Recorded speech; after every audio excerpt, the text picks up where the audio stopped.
নমস্কাৰ, আপোনালোকে চাই আছে অসমীয়া আপডেট। চেনেলটো ছাবস্ক্ৰাইব কৰি দিব আৰু ভিডিঅ'টো লাইক কৰি দিব। শিৱসাগৰ জিলাৰ বান বিধ্বস্ত পৰিয়াললৈ বিধায়ক বিশ্বজিৎ ফুকনৰ নেতৃত্বত সহায়ৰ হাত। 100টা পৰিয়ালক 100টা শৌচালয় নিৰ্মাণৰ বাবে 25,000 টকাৰ সাহায্য প্ৰদানৰ বিধায়কগৰাকীৰ। আজিও সম্পন্ন নহ'ল সন্দীপন অমৃত প্ৰভাৰ জামিন আবেদনৰ শুনানি। হাত উজাৰি মুখ্যমন্ত্ৰীৰ সাহায্য পুঁজিলৈ সহায়ৰ হাত ৰাইজৰ। মাত্ৰ 12 দিনত 4,07,67,321 টকা অনুদান জমা সাহায্য পুঁজিত। 13,735 গৰাকী লোকে অনলাইন যোগে আগবঢ়ালে এই অনুদান। যোৰহাটত জৰীপ প্ৰশিক্ষণত উপস্থিত মুখ্যমন্ত্ৰী ডক্টৰ হিমন্ত বিশ্ব শৰ্মা। 10 আগষ্টৰ পৰা খোলা হ'ব বান বিধ্বস্ত বিদ্যালয়সমূহ।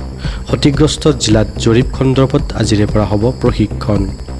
9 আগষ্টৰ পৰা বান বিধ্বস্ত জিলাত চলিব জৰীপ। মোবাইল এপৰ জৰিয়তে জৰীপ চলাই তথ্য দিব চৰকাৰক। ৰাজ্যৰ শিক্ষকসকলৰ বাবে ভাল খবৰ, সোমবাৰৰ ভিতৰত দৰমহা লাভ কৰিব SRD শিক্ষকসকলে। শিক্ষামন্ত্ৰী ডক্টৰ ৰণোজ পেগুৱে ঘোষণা। বৰ্ণাঢ্যৰ কাষত অসম চৰকাৰ। অৰুণোদয়ৰ ধন বৃদ্ধি 2500 টকালৈ এমাহৰ বাবে। শিৱসাগৰ আৰু চৰাইদেউত অতিৰিক্ত 10,000 টকা। 4 লাখ টকাৰ এককালীন অনুদান পষ্টমৰ্টেম অবিহনে। মুখ্যমন্ত্ৰীৰ সাহায্য পুঁজিৰ পৰা অতিৰিক্ত 5 লাখ টকা। 6 মাহৰ কিস্তি বিৰতি। বিদ্যুৎ বিলত ৰেহাই, খাজনা ৰেহাই, অংগনবাড়ী কেন্দ্ৰৰ পুনৰ্নিৰ্মাণ অনুদান। ক্ষতিগ্ৰস্ত নামঘৰলৈ 1.5 লাখ টকা। পাঠ্যপুথিৰ অনুদান, ইউনিফৰ্মৰ নতুন পুনৰ যোগান। বিনামূলীয়াকৈ প্ৰমাণপত্ৰৰ প্ৰতিলিপি। ঋণ পৰিশোধৰ সময়সীমা বৃদ্ধি। 9 আগষ্টৰ পৰা ক্ষয়-ক্ষতিৰ জৰীপ হ'ব। এয়া হৈছে বৰ্ণাঢ্যৰ এলেকাত এয়া চৰকাৰে দিয়া সুবিধাসমূহ। যিখিনি চৰকাৰে দিব সেই সুবিধাসমূহ এইখিনি আছিলে। বানপীড়িত জিলাসমূহৰ 21,025 গৰাকী ছাত্ৰ ছাত্ৰীৰ অধ্যয়ন সামগ্ৰী ক্ৰয়ৰ বাবে মুখ্যমন্ত্ৰীৰ সাহায্য পুঁজিৰ পৰা 4.26 কোটি টকা মুকলি। মুখ্যমন্ত্ৰী ডক্টৰ হিমন্ত বিশ্ব শৰ্মাই মুকলি দিয়ে এই ধনৰাশি। উচ্চতৰ মাধ্যমিকৰ ছাত্ৰীয়েও লাভ কৰিব নিযুত মইনা আঁচনি। ছাত্ৰীসকলে লাভ কৰিব 800কৈ টকা। অস্ত্ৰ এৰি মূলসুঁতিলৈ আলফা কেডাৰ। অৰুণাচলৰ লংডিঙত আলফাৰ 4 কেডাৰৰ আত্মসমৰ্পণ। অজয় অসম, বিপ্লৱ অসম, মনেই অসম আৰু বলিন অসমৰ আত্মসমৰ্পণ। ৱাক্কাত 44 অসম ৰাইফলছ আৰু লংডিং আৰক্ষীৰ ওচৰত আত্মসমৰ্পণ। 4টা পিষ্টল আৰু 17 গুলী জমা দিয়ে কেডাৰকেইজনে। এতিয়াৰে পৰা ড্ৰিংক এণ্ড ড্ৰাইভৰ জৰিমনা ভৰিব নালাগে সুৰাপাইয়ে। এতিয়াৰে পৰা বাৰলৈ অহা গ্ৰাহকক কৰ্তৃপক্ষই দিব লাগিব পিক-আপ আৰু ড্ৰপিঙৰ সুবিধা। অকল বাৰৰ গ্ৰাহকৰ বাবেই নহয়, হোটেললৈ অহা গ্ৰাহকলৈও দিব লাগিব একে সুবিধা। নিৰ্দেশনা উলংঘনা কৰিলে শাস্তিৰ সন্মুখীন হ'ব বাৰ আৰু হোটেল কৰ্তৃপক্ষই। গুৱাহাটীৰ 247 বাৰ আৰু হোটেললৈ কঠোৰ নিৰ্দেশনা প্ৰশাসনৰ। শেহতীয়াকৈ নিশা বৃদ্ধি পোৱা পথ দুৰ্ঘটনাক লৈ এই পদক্ষেপ জিলা প্ৰশাসনৰ। বিদ্যালয়ত 14 বছৰীয়া কিশোৰৰ গুলীচালনা। শিক্ষক শিক্ষাৰ্থীসহ 6জন নিহত আৰু 20ৰো অধিক আহত। সংকটজনক অৱস্থাত 9 গৰাকীক হাস্পতালত ভৰ্তি। থাইলেণ্ডৰ দেৱচিৰিন নন্থাবুৰী স্কুলত এই ঘটনা। স্কুলত গুলীচালনাৰ পূৰ্বে জ্যেষ্ঠ ভাতৃক গুলীয়াই হত্যাৰ অভিযোগ। ঘটনাক লৈ গভীৰ শোক প্ৰকাশ থাইলেণ্ডৰ প্ৰধানমন্ত্ৰীৰ। মহানগৰীৰ ফটাশিল আৰক্ষীৰ জালত 2 গভাইত চোৰ। ধৃত চোৰ বৰপেটাৰ চাহেব আলী আৰু শ্বাহিদুল ইছলাম। 2ৰে পৰা 60 গ্ৰাম সোণৰ অলংকাৰ জব্দ আৰক্ষীৰ। 2টা লেপটপ, 2টা কেমেৰা, মোবাইল আৰু এলেক্সা টেপ জব্দ। UPI পেমেণ্টত লাগিব চাৰ্জ। লোকসভাত গৃহীত হ'ল বিধেয়ক। পেমেণ্ট পৰিষেৱা সংস্থাৰ দীৰ্ঘদিনীয়া দাবী পূৰণ। 2007 চনৰ আইন অনুসৰি বেংক আৰু পেমেণ্ট ব্যৱস্থাত চাৰ্জ লগাব পৰা নাছিল। লোকসভাত গৃহীত নতুন বিধেয়কে এই ব্যৱস্থাত অন্ত পেলালে। এতিয়াৰে পৰা ইচ্ছা কৰিলে পেমেণ্ট পৰিষেৱা সংস্থাই চাৰ্জ লগাব পাৰিব। বান সাহায্য সংগ্ৰহক লৈ মুখ্যমন্ত্ৰীৰ কঠোৰ নিৰ্দেশ। নিজৰ পুঁজিৰে সাহায্য দিয়ক, স্কেনাৰ লৈ ধন সংগ্ৰহ বন্ধ কৰক। ব্যক্তিগত সাহায্য সংগ্ৰহত চোকা নজৰ থাকিব আৰক্ষীৰ। বান সাহায্যৰ ধন আত্মসাৎ কৰিলে হ'ব পাৰে গ্ৰেপ্তাৰ। চাইবাৰ চেলৰ তীক্ষ্ণ নজৰত 40টা social media account. New Bongaigaon railway ষ্টেচনত আৰক্ষীৰ অভিযানত জব্দ ৩৫.৪৬ কেজি গাঞ্জাসহ আটক সৰবৰাহকাৰী। ছৌদি আৰবৰ য়েমেন সীমান্তত হুথি বিদ্ৰোহীৰ ভয়ংকৰ আক্ৰমণ। য়েমেনৰ সৈন্য শিবিৰত হুথিৰ মিছাইল আক্ৰমণ। হুথি বিদ্ৰোহীৰ আক্ৰমণত ৫৮জন য়েমেনী সৈনিক নিহত। ইৰাণ সমৰ্থিত হুথিৰ আক্ৰমণত ছৌদি আৰবত ১১জন আহত। বিহাৰৰ দৰে ৰাজ্যত সুৰা নিষিদ্ধ কৰাৰ বিপৰীতে অসম চৰকাৰৰ হতচকিত সিদ্ধান্ত। সুৰাৰে ৰাজহ সংগ্ৰহৰ পৰিকল্পনা চৰকাৰৰ। ৭% অধিক সুৰা বিক্ৰীৰ হেঁচা সুৰা বিপণীসমূহক। চৰকাৰৰ সিদ্ধান্তক লৈ অসন্তুষ্ট ব্যৱসায়ীসকল। সাহায্য লাভত বিসংগতি। বৰ্ণাঢ্যলৈ আগবঢ়োৱা ১৫,০০০ টকাৰ এককালীন সাহায্য সাময়িকভাৱে স্থগিত। সাহায্যৰ নামত হোৱা বিসংগতিৰ কথা অস্বীকাৰ কৰিলে মন্ত্ৰী কেশৱ মহন্তই। বেংক একাউণ্টৰ সৈতে আধাৰ লিংক থকা বৰ্ণাঢ্যই পাব ধন। একাংশ বৰ্ণাঢ্যৰ একাউণ্টত সোমাইছে দুবাৰকৈ ধন। ST/SCৰ বাবে থকা সংৰক্ষণত প্ৰযোজ্য নহয় ক্ৰিমি লেয়াৰৰ নিয়ম। উচ্চতম ন্যায়ালয়ত শপতনামা যোগে স্পষ্ট কৰিলে কেন্দ্ৰীয় চৰকাৰে। কেৱল OBC SEBCৰ বাবেহে প্ৰযোজ্য হ'ব ক্ৰিমি লেয়াৰৰ নীতি। পথ দুৰ্ঘটনাত মাতৃকন্যাৰ প্ৰাণহানি। ডিমৰীয়াৰ লালমাটি ৰাষ্ট্ৰীয় ঘাইপথত দুৰ্ঘটনা।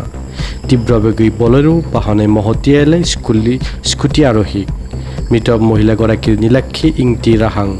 মৃত ৫ বছৰীয়া কন্যা শিশুটি আদিতি ৰাহাং। নীটৰ প্ৰশ্নকাকত ফাদিলৰ গোচৰ। প্ৰশ্নকাকত ফাদিল কৰিছিল NTAৰ 3 বিশেষজ্ঞই। CBIৰ অভিযোগনামাত ভয়ংকৰ তথ্য। লাখ লাখ টকাৰ বিনিময়ত ফাদিল কৰিছিল প্ৰশ্নকাকত। 13 জন অভিযুক্তৰ বিৰুদ্ধে CBIৰ অভিযোগনামা। দিল্লীৰ ৰাউজ এভিনিউৰ CBI আদালতত চাৰ্জশ্বীট দাখিল। বান সাহায্যৰ ধন একাউণ্টত সোমোৱাৰ পিছতে বানাক্ৰান্তৰ মাজত লাগিছে হাহাকাৰ। হল কৰি দিয়া হ'ল প্ৰায় ৩,০০০ বানাক্ৰান্তৰ বেংক একাউণ্ট। চৰকাৰী বান সাহায্যত বিসংগতি। দুবাৰকৈ ধন সোমাল বানাক্ৰান্তৰ একাউণ্টত। একাংশ চৰকাৰী বিষয়াৰ গাফিলতিৰ ঘটিল অঘটন। তালিকাত দুবাৰকৈ সোমাল হিতাধিকাৰীৰ নাম। ১৫,০০০ টকাৰ পৰিৱৰ্তে সোমাল ৩০,০০০ টকা। প্ৰায় ৩,০০০ লোকৰ SBI একাউণ্টত সোমাল দুগুণ ধন। শিৱসাগৰ, যোৰহাট, গোলাঘাটৰ বৰ্ণাঢ্যই পালে দুগুণ ধন। অতিৰিক্তভাৱে সোমোৱা ধন উদ্ধাৰৰ চেষ্টাত SBIৰ বহু একাউণ্ট হোল্ড কৰিছে বেংক কৰ্তৃপক্ষই। সোমবাৰৰ ভিতৰত দৰমহা পাব SRD শিক্ষকে। শিক্ষামন্ত্ৰী ৰণোজ পেগুৰ ঘোষণা। চৰকাৰৰ পুঁজিৰ সমস্যা নাই। বিত্তীয় ব্যৱস্থাৰ সংস্কাৰৰ বাবেহে দৰমহাত বিলম্ব। দৰমহা নোপোৱাত ক্ষুব্ধ হৈছিল বিশেষ নিযুক্তি অভিযানৰ অধীনত নিযুক্ত শিক্ষকসকল। সামাজিক মাধ্যমৰ কণ্টেণ্টক লৈ কঠোৰ কেন্দ্ৰীয় চৰকাৰ। আইনমতে অবৈধ চিহ্নিত কণ্টেণ্ট 3 ঘণ্টাত আঁতৰোৱাৰ নিৰ্দেশ। চৰকাৰ বা অন্য ন্যায়ালয়ৰ জাননীৰ 3 ঘণ্টাৰ ভিতৰত তেনেধৰণৰ কণ্টেণ্ট আঁতৰোৱাৰ নিৰ্দেশ ইলেক্ট্ৰনিক্স আৰু তথ্য প্ৰযুক্তি মন্ত্ৰালয়ৰ। পূৰ্বতে এই সময়সীমা আছিল ৩৬ ঘণ্টা। মহিলাৰ ভেনিটি বেগত পিষ্টলৰ গুলী। মেগজিন গুলীসহ ফাঁচী বজাৰত ঘূৰি ফুৰিছিল মহিলাগৰাকী।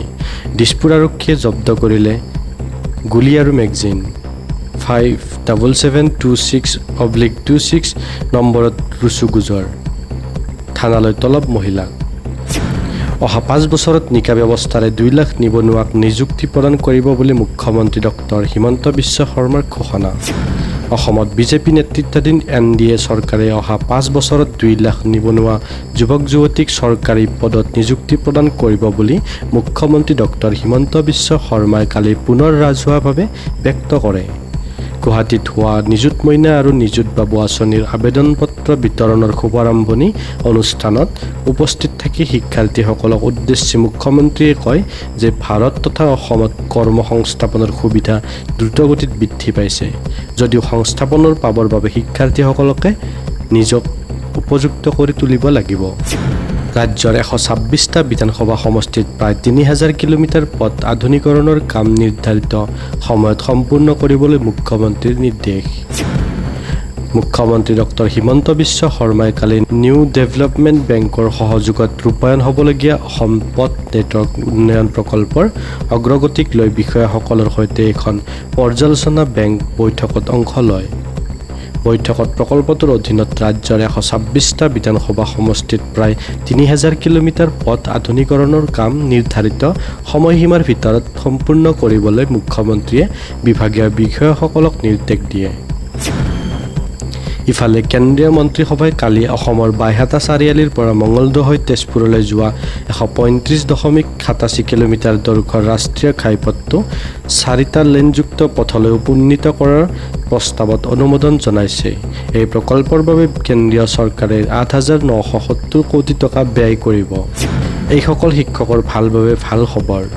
সোমবাৰৰ ভিতৰত লাভ কৰিব দৰমহা, জনালে শিক্ষামন্ত্ৰী ৰণোজ পেগুৱে। সোমবাৰৰ ভিতৰত SRD শিক্ষকে লাভ কৰিব দৰমহা, এই কথা জনালে শিক্ষামন্ত্ৰী ডক্টৰ ৰণোজ পেগুৱে। ৰণোজ পেগুৱে কয় যে চৰকাৰৰ ফাণ্ডৰ কোনো সমস্যা নাই, SRD শিক্ষকসকলৰ সৈতে এটা ভুল বুজাবুজি হৈছে। পেগুৱে লগতে কয় তেওঁলোক সম্পূৰ্ণ চৰকাৰী কৰ্মচাৰী সকলো সা সুবিধা লাভ কৰিব SRD শিক্ষকে। লগতে শিক্ষামন্ত্ৰীগৰাকীয়ে কয় প্ৰক্ৰিয়াটো ক'তো ব্যাহত হোৱা নাই, বিত্তীয় ব্যৱস্থাৰ কিছু সংস্কাৰৰ বাবে বিলম্ব হৈছে দৰমহা প্ৰদানত। অৱশ্যে জিলা ট্ৰেজাৰীৰ পৰিৱৰ্তে তেওঁলোকে ডিস্পুট ট্ৰেজাৰীৰ পৰা দৰমহা পাব বুলি উল্লেখ কৰে শিক্ষামন্ত্ৰীগৰাকীয়ে। পূৰ্বে লাভ কৰা ধৰণে ফিন আছাম পৰ্টেল যোগে লাভ কৰিব দৰমহা। কোনটো ট্ৰেজাৰী দৰমহা পাব সেয়া কৰ্মচাৰীৰ বাবে বিচাৰ্য বিষয় নহয়, কৰ্মচাৰীসকলে কৰা সন্দেহমূলক অমূলক। ধন্যবাদ, আজিলৈ ইমানেই আছিলে। চেনেলটো ছাবস্ক্ৰাইব কৰি দিব, ভিডিঅ'টো লাইক কৰি দিব।